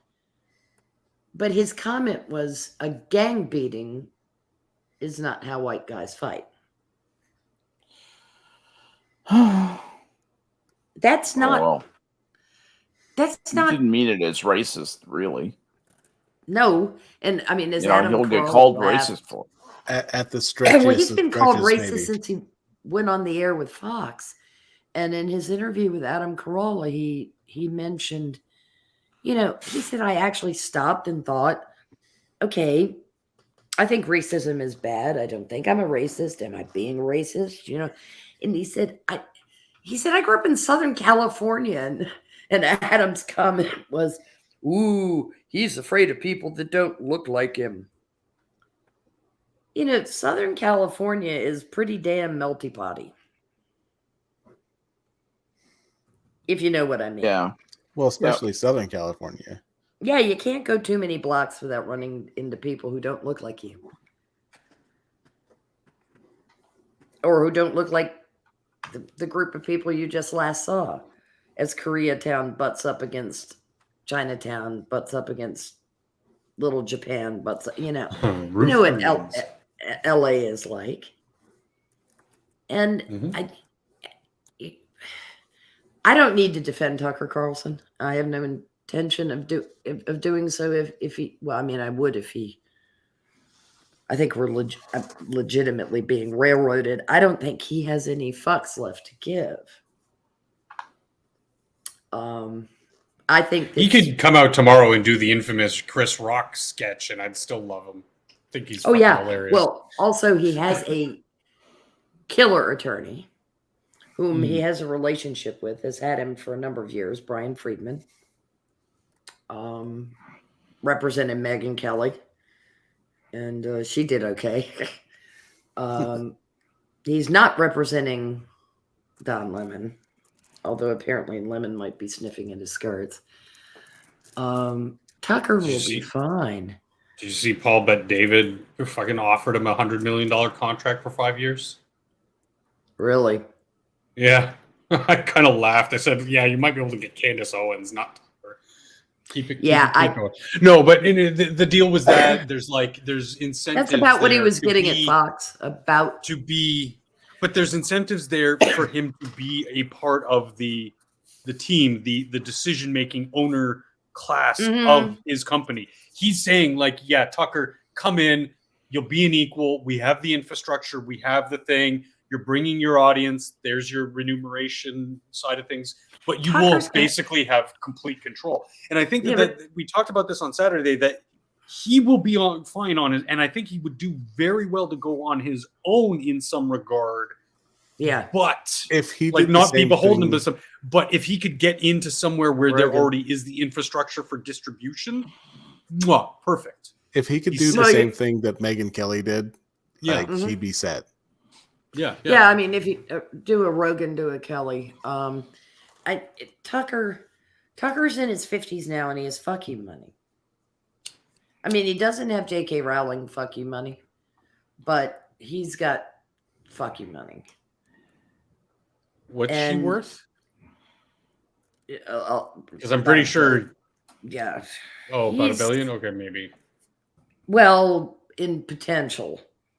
But, you know, it's Larry Correia made the comment, the author Larry Correia made the comment that he hoped to have her money one day so he could just sue random shitheads on Twitter for shits and gigs. Because J.K. Rowling has given up trying to negotiate with the insane asylum And she's just gotten to the point now that she said, "Oh, I understand they're planning on boycotting XYZ, and to alleviate my suffering, I've laid in another case of champagne." And And her Twitter your feed is highlight- just so sarcasm.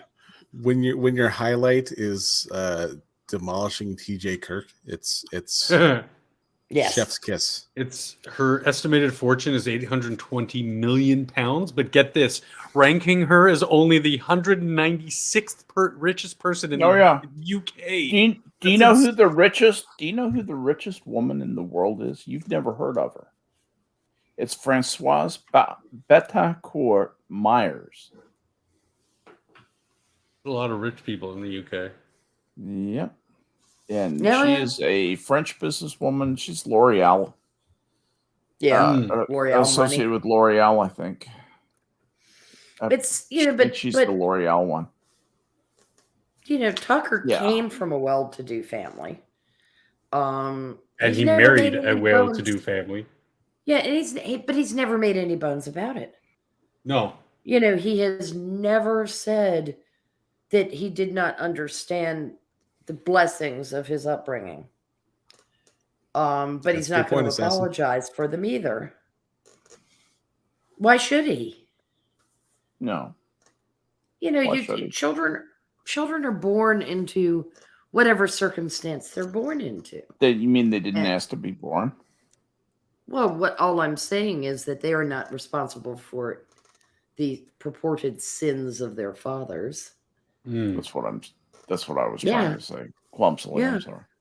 Yeah. And I've always liked that about Tucker. I don't know if any of you saw his interview with Adam Carolla, but he talked about, he said, I don't think I have any beef with black people, and I really don't think that many black people have a beef with me. He said, if there's anybody I hate, he said, it's white, middle-aged Self-righteous, lawyers, self-absorbed. Yeah. advising People closer to his demographic. venture capitalist. He said, yes. He said, because I know them. I've known them all my life. I grew up with them. And he said, it's the women that scream at me in restaurants. All I could think of was Tucker Carlson is now Smudge. But he said, those are the people, he said, if you could x-ray my soul, I hate them. And he's talking about the affluent white female liberal, the awful, the point and shriek. I'm going to march up to him and give him a piece of my mind. You're a very, And very behind- empty mind. and behind him at her table is her husband, who's just face palming and hiding himself from the world. He wants to just be anywhere else. He's just hoping the pool boy will fuck her when they get home so he doesn't have to deal with her. You know what I mean? He's probably I should a have never cop. signed that. I should have never signed that prenup. Yeah, outsourced it.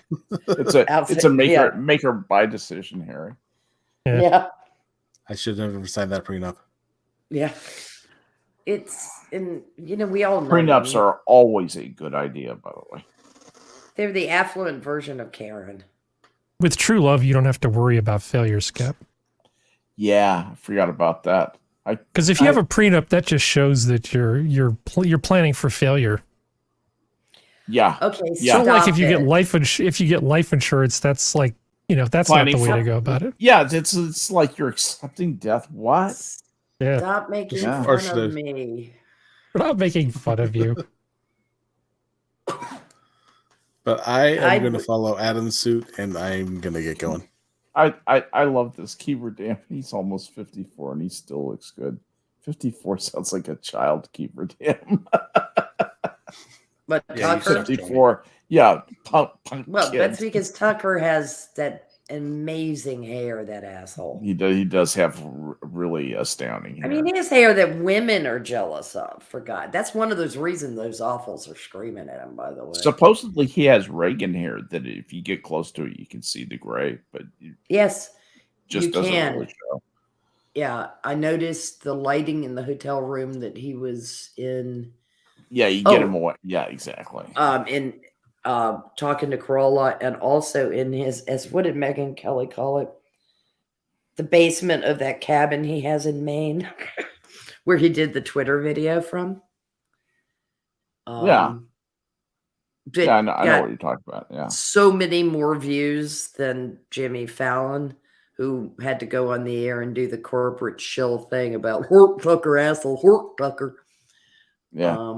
I just love these people Making fun of Tucker getting fired, and then he gets 7 times as many viewers that night as they do on the night that they made fun of him. I forgot who that was. It was tiny little Twitter video, you know? Yeah. Yes. And of course, Elon Musk was just like, "Yay!" You know, that's what you do. You put the video Jimmy out Kimmel. on Twitter. That's 7 Poor times. Jimmy Kimmel. I mean, honest to God, Adam Carolla was the brains of that operation. Oh, big time! No kidding. His podcast is really interesting. Carolla's. I watch it. I actually watch Adam Carolla often, and I've talked about some of the things he said. He has some very good observations. Mm-hmm. But more than that, what's an example of one? Well, one that I mentioned on the Saturday show, I don't know, probably like a year ago, was he was talking about all of the machinations and skills that these people parked in their Winnebagos and, beat up RVs by the ocean have to have. There was this guy, putting together this whole generator rig, so that he could basically do what he's doing. And he said, well, if you've got all the skills to do that, I'm pretty sure you could do 90% of most jobs. Because all of the skills and energy and time that he's putting into being homeless, it's like you could just have a job. It's like Adam Carolla is absolutely right. He was also right about. Well, he was the one who originally made the observation about going to the beach in California. That basically, 30 years ago, you'd show up at the beach and there'd be a sign. There'd be like 3 things that you couldn't do, and every year they've added one more thing. Yeah. That was a great bit that he put about adding to the thou shalt not sign. Mm-hmm. Yeah, he's had a number of good observations. Yeah, he is. He in the interview with Tucker at one point, Tucker was like, "That's highly observant of you." Why do you? What is it about him that makes him thoughtful, Prospero?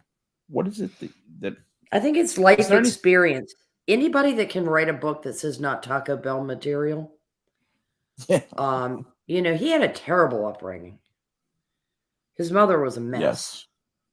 And an absolute utter failure of a human being and parent. Yet, he's got a mind that can sift through wheat and chaff very quickly. Yes, he's got a good bullshit instinct. I think it's more than bullshit. I mean, I think he really can tell the gold from the dross. No, that's what I'm saying. He can detect the he's nonsense. Analytical. He's quiet. He's a thoughtful guy. Yeah, and he's not a big talker. He asks, very observant, and of course he's in salient questions. Yes, and then he just lets the person talk, and then his humor is observational. Yes. Right? Yes. I mean, if you've watched Adam Carolla for any length of time, you realize that he can show up for a 2-hour show and he'll have a few people around him that he can bounce stuff off of. But you can just wind him up. He's like a little Energizer bunny. You just say, "Hey Adam, go chew up 20 minutes worth of scenery on your show." And he's like, "Yeah, I'll do that." Funny. Yeah, and he'll just talk about something he saw driving into work. Right. And it won't necessarily be the funniest thing, but he's got the gift of gab, and he can just take some observation that he had about, I was on the way in and I got stuck in traffic, and there was this guy with this dirty rag just going around washing people's windshields. He'll just talk about like the guy who's doing that, and it's like I'd pay him not to try to wash my windshield. I'm not sure this is something he's ever done, but I mean, in my mind, this is the kind of thing that Yes.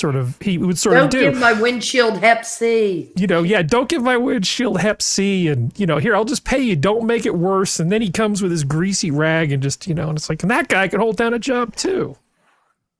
But he can do that, and he's a perfect example of why a trained observational comedian, you know, has a skill set that most people don't have. You know, for us on Saturday to chew up 2 hours worth of conversation, I come in with a spreadsheet with 25 to 35 things, right? To make sure that we have plenty of stuff to talk about. Adam Carolla can do 2 hours with like 3 things. Catalytic converters.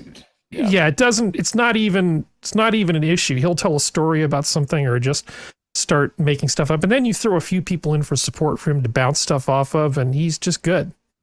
Because he's One a of pro. the other We reasons can I say like right, him, right. he likes cars. But he's a pro. Yeah, he does like cars, which right. just makes him more human. Kind of like Jay Leno's human. Yes. And I mean, and he knows about cars. And Well- he's not, he is, there's a, something says autodidact to me about Adam Carolla. Yeah. Well, what is it about guys who get money who start buying cars? Like, you get a guy who gets a little bit of money and he buys like 1 or 2 fancy cars, and he almost invariably turns into the biggest dick that you never want to spend any time around. But then you take a guy who does really well for himself and buys like 30 cars, and those guys tend to be like good dudes.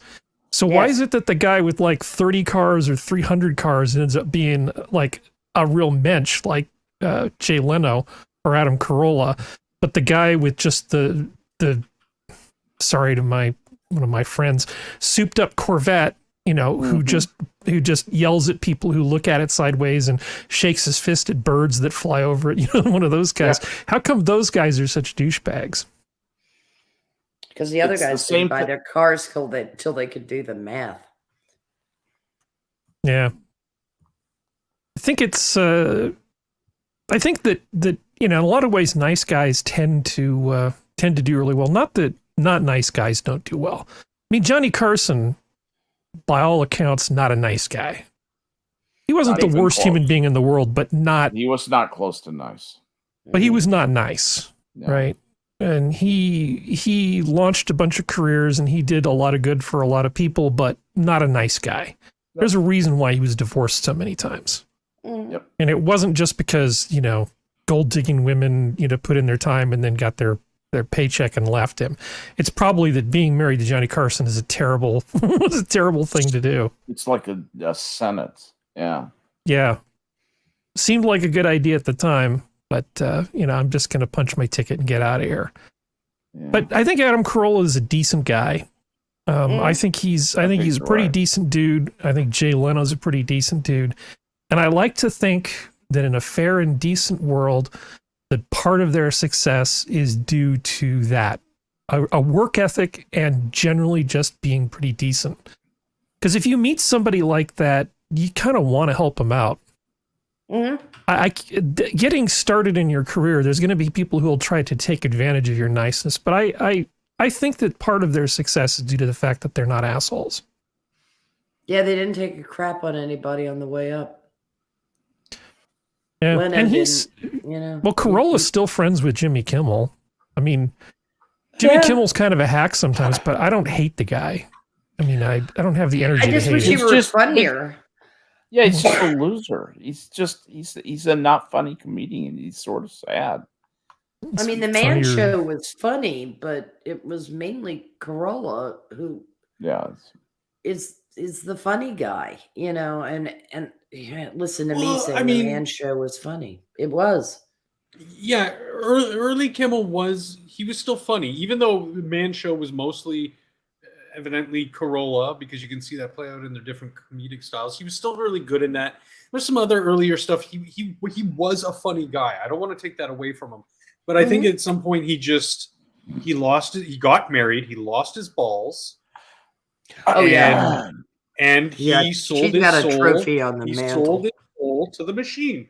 It all happened so quick in his life. And I mean, And he he's must in have a married good- a woman who he's didn't in a like the good man spot. show. He's in a good spot where he is now because he can just show up, do his tired old dad joke shtick.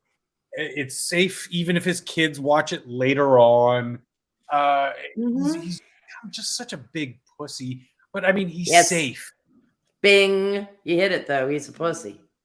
He's a I freaking think my pussy. headset died. And he's also the guy that went and told the teacher.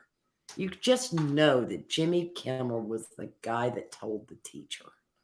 Yeah, maybe. He stinks of it. Corolla would have served 2 terms of detention rather than give up his bro. Kimmel would have. I think it would be a situation of, you know, the person the adult walks into the room, the two of them are standing there, and they go, "All right, who knocked over the thing or whatever, did the bad thing?"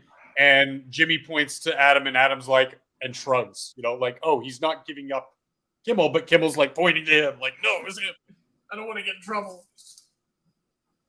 Yeah, I just, you know, there's just something about Kimmel that And Ryan Felipe punched Adam Sarah Silverman in the Kinzinger. face. There's something Adam Kinzinger about Jimmy Kimmel. I don't. That Congressman crybaby. Hmm. I don't know. Our democracy was under attack that day. That's most of them. Yeah, he got voted out. That's okay. He's on CNN now because that's what he is. Wasn't he a Republican? Yes, and he's a twat. He's an utter and complete. Yeah. Isn't he from Southern California somewhere? Did he cry No, more or he's less than John Illinois. Boehner? He's Kankakee. No, he's from California, isn't he? Did he cry more or less than John Boehner? He was born in Kankakee, Illinois. Adam Kinzinger. Yeah, but was he representative from? Illinois 16th and Illinois 11th. No, that might as well be California. Yeah. Well, I don't think you can blame us for that. That's Kankakee. It's actually, but it's still liberal. You know, it's a kind of a purple area of Faggot. that. Most of Illinois is actually Republican. All downstate, everything but Chicago and some of the surrounding areas, particularly to the north and northwest of Chicago. That's where all the Democrats are. Every place else in Illinois is Kentucky Republican. You're not wrong. You know, it's like Southern Indiana. It's Kentucky or Missouri. Yeah. Except for where all the people live, it's totally Republican. Yeah. Well, that's pretty much this entire country. They're pretty. It's actually a pretty substantial number of people outside Chicago believe in Illinois. That's a densely populated part of the country. It's not like New York or anything like that. Well, Southern Indiana is the same way. Ohio. The point that I'm trying to get to is that in Illinois there's a substantial number of people who, because they're Republican and because of the, heavy-handed, 400-pound gorilla that lives up by the lake, Chicago just, Chicago just indicates that they will be governed by Democrats, one after another. You occasionally get a Republican governor, but if you look at like the last 4 Republican governors, they've all gone to prison, all of them. Rob Blagojevich was, he was just the last in a long line that goes back to like Jim Thompson, Big Jim Thompson, and some of those people. Well, they're all corrupt. It's just that they imprison the Republicans. Right, exactly. The ones who go to jail are they're stupid enough to run with an R after their name. They're going to jail. They all do the same shit. I mean, it's a tedious state. It reminds me of California and its tedium of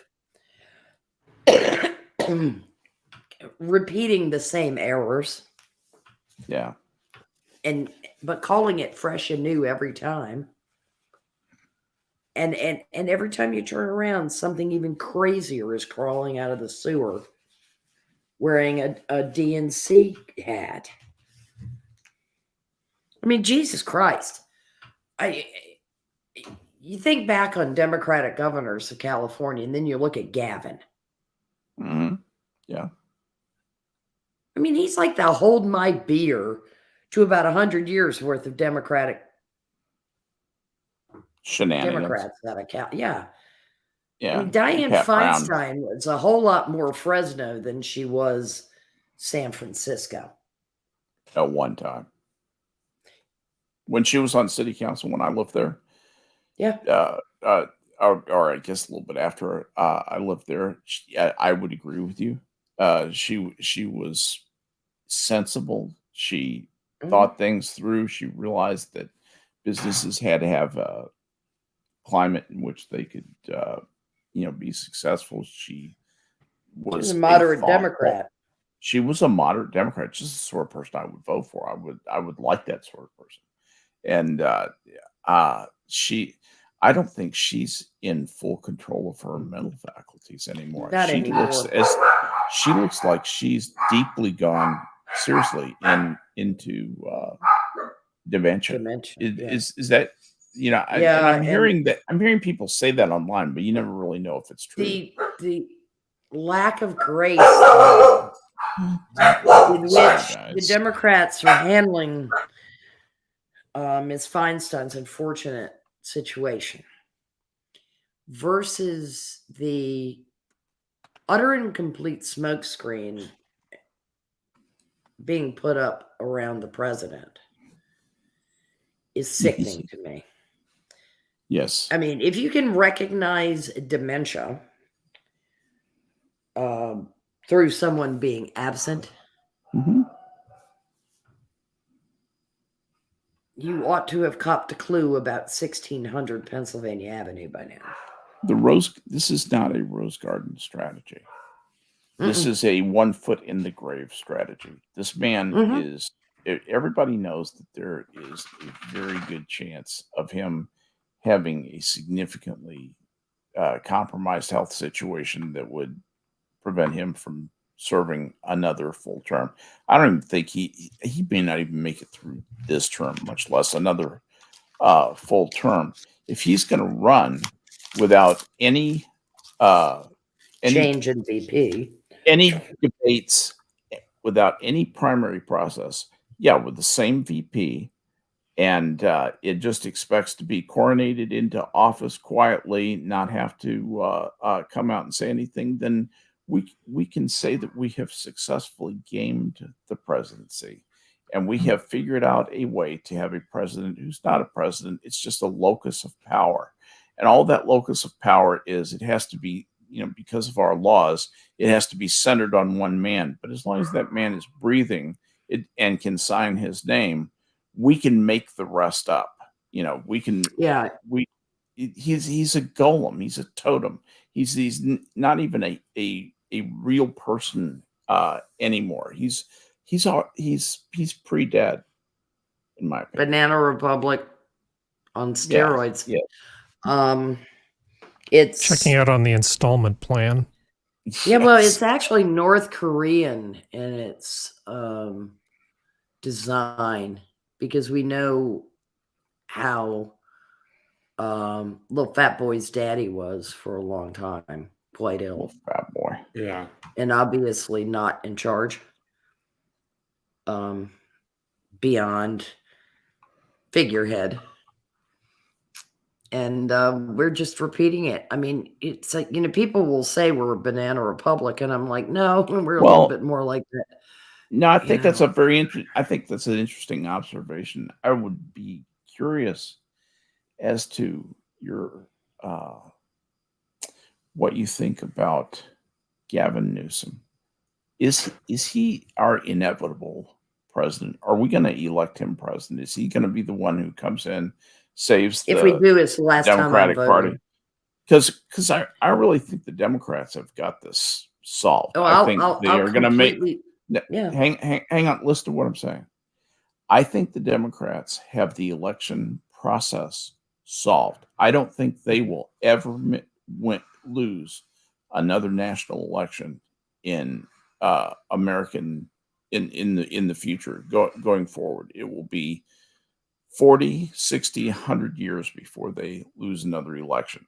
They have gamed the system, and they care more than the Republicans about winning this way. And the demographics are enough to where it should be an unsupportable idea for the Republicans to ever win another national election.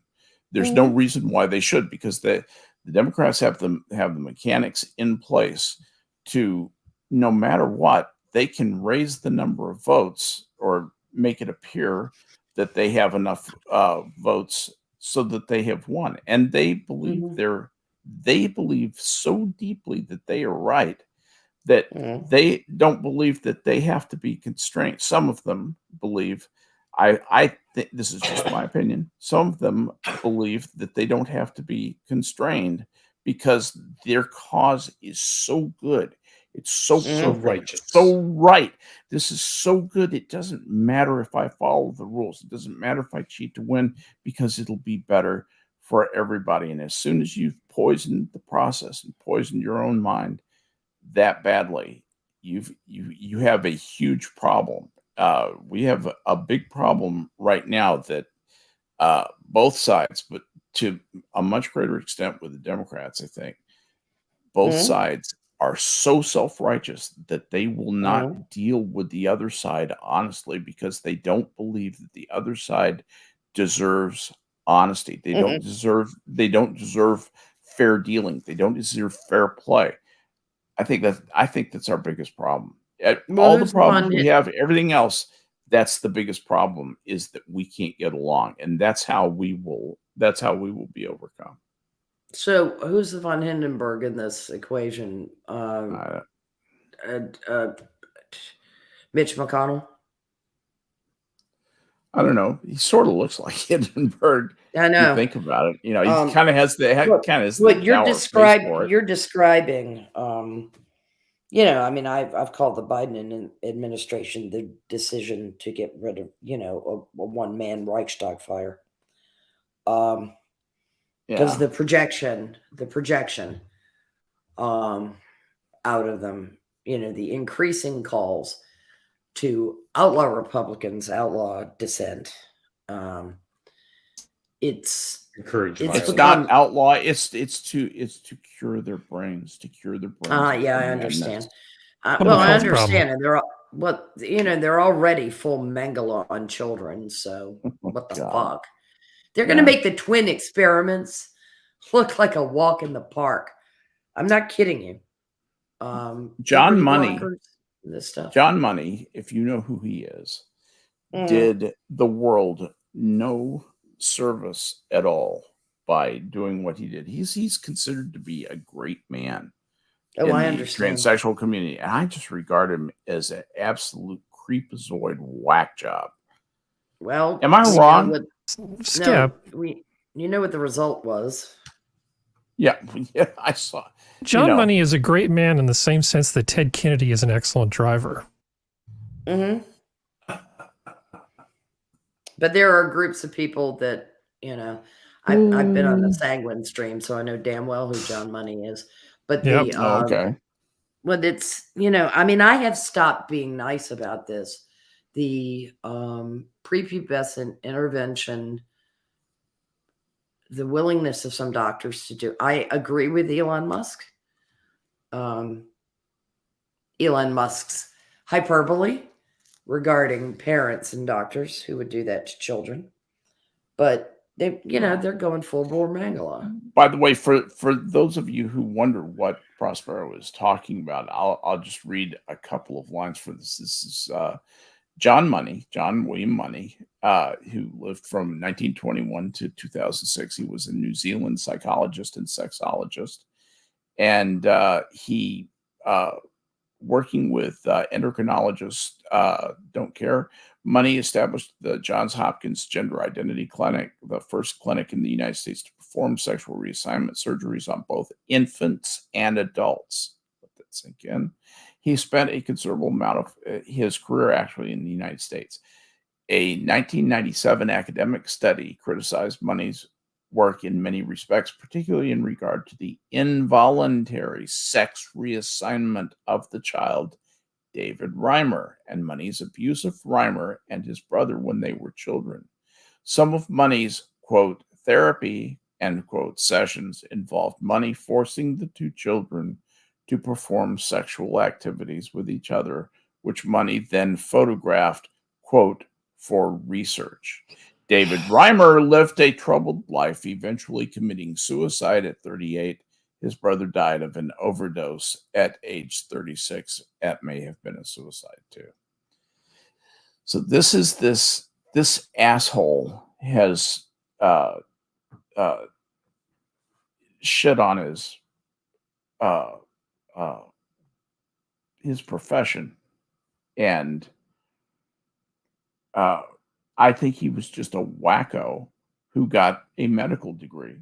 You know, to think that this guy was a professor of pediatrics. Are you kidding? He was a professor of pediatrics and medical psychology at Johns Hopkins from 1951 until he died in 2006. Think about that. Fucking hell. Top people.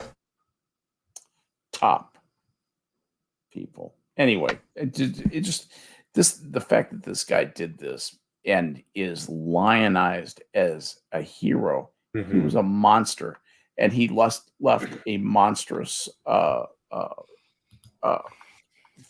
this monstrous fetish for hurting children. I just cannot get on board with hurting children. Moral legacy. It's not a who I scar am. on the entire human race. Yeah. Well, you know, the Fabians and the eugenicists have won. Yeah, the Fabian Society. Well, there was a lot of overlap. What were the Fabians? What was their deal? The Fabian socialists? Yeah, I mean, if you think about George Bernard Shaw, they were eugenicists. Were they were It's like the fucking Methodists from back then. yeah, The social justice crowd. The Fabian Society is a British socialist organization whose purpose is to advance the principles of social democracy and democratic socialism via gradualist and reformist effort in democracies rather than by revolutionary overthrow. So this It's is the the goddamn Methodists. It's Hillary Clinton. Bernie Sanders. Yeah, Bernie Sanders, Hillary Clinton. The Fabian Society was also historically related to radicalism, a left-wing liberal tradition. So. Yeah, but George Bernard Shaw was a Fabian, if I recall, and a eugenicist. Started in 1884. Proponent. Let's see. Like Ms. Havelock Ellis. Havelock Ellis was a Fabian. So a lot of sexologists in there. Yeah, what a surprise. It was socialism is unnatural, and sexology. That crowd coming up with this nonsense of molding children. Yeah. A la Pygmalion. Speaking of which, George Bernard Shaw, H.G. Wells, Annie Besant, Graham Wallace, Charles Marston, Sidney Oliver Lodge, Ramsay MacDonald, and Emmeline Pankhurst. Take heart for Mrs. Pankhurst has been clapped in irons again. Bertrand Russell was in it for a bit. Interesting. I would have liked to know Emmeline Pankhurst. I'll bet she was a pistol, don't you think? Yeah, probably Boop Shooby, but a pistol. I think she would have been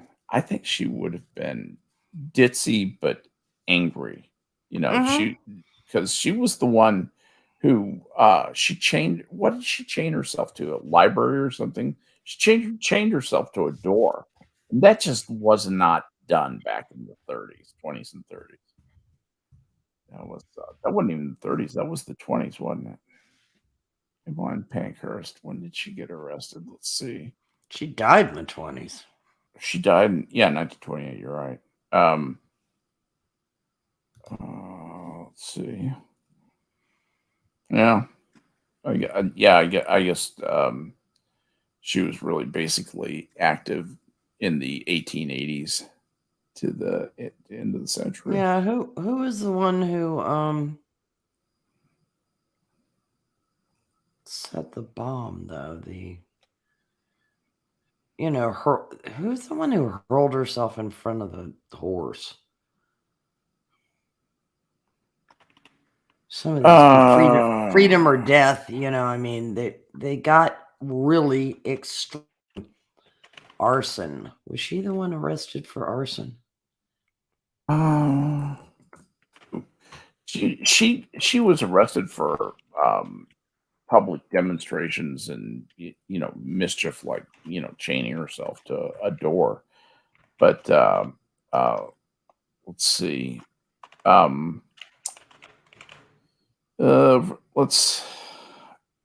Let's see.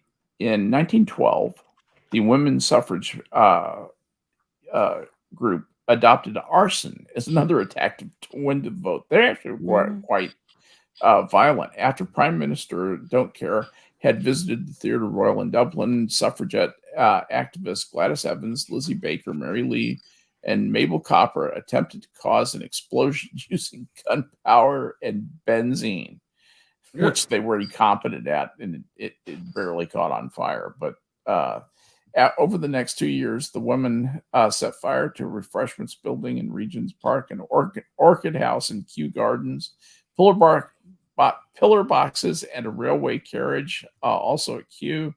Emily Davison threw herself under a king's horse at the Epsom Derby in 1913. So that's Emily Davison who you're thinking of. I had never heard of that. These women were boot shooby, honey. Yeah, I mean, they were done. They were very. Some of these people were not well. I think you're right.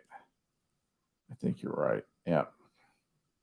I mean, somebody slashed a Velázquez painting to protest Emmeline Pankhurst's imprisonment. What? Oh, I saw that. Really? Fuck does that have to do with anything? Yeah, he's overrated, but let's not cut up his paintings. Seriously. I know, but I'm really. Here's the thing: if it had been a Goya, they should have put her to death. But I would have wielded the axe. Yes. Yeah. Goya. If you don't want to get the image seared in people's minds of menopausal harpy, don't act like one. Yeah, don't be one. Right.